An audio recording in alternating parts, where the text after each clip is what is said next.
C'est l'une des allergies désormais les plus répandues dans notre région et les régulières campagnes d'arrachage ne semblent pas vraiment venir à bout de la plante responsable, à savoir l'ambroisie. Un premier pic de pollen est prévu dans la région dans les tout prochains jours avec 2 semaines d'avance. Reportage à Brucieux dans le laboratoire qui détecte la présence de pollen d'ambroisie. Marine Zamit, Sylvie Adam et Alain Jourdan. Donc voilà, là c'est un plant d'ambroisie et on commence à voir donc les fleurs qui apparaissent à la base supérieure là, du plant. Et du coup les pollens devraient arriver dans pas très longtemps. Là, plus que 2 jours avant que l'ambroisie ne libère ses grains de pollen. Dans cette station de mesure, tous les capteurs sont en éveil. Grâce à eux, les ingénieurs analysent la quantité de pollen dans l'air et sont capables de prédire les épisodes allergiques. Il y a une horloge qui permet de faire tourner le tambour.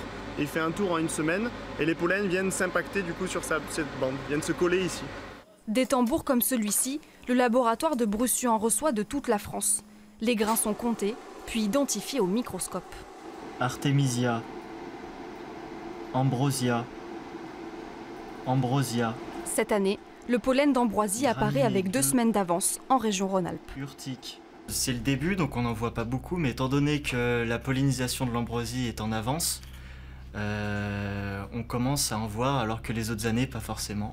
Cette précocité s'explique par une météo particulièrement clémente au printemps. Surtout le mois de mai, juin, juillet et essentiellement la 2e quinzaine du mois de mai qui a été très chaude avec des températures supérieures à 7 degrés par rapport au normal de saison qui ont fait que du coup l'ambroisie a vite poussé et donc du coup on a le premier pic de pollen qui arrive dès début août alors que l'an dernier il est arrivé vers le 15 août. Tout comme le bouleau et les graminées, le potentiel allergisant de l'ambroisie est particulièrement fort. Rhinite, conjonctivite ou asthme, les allergiques seront gênés plus longtemps cette année.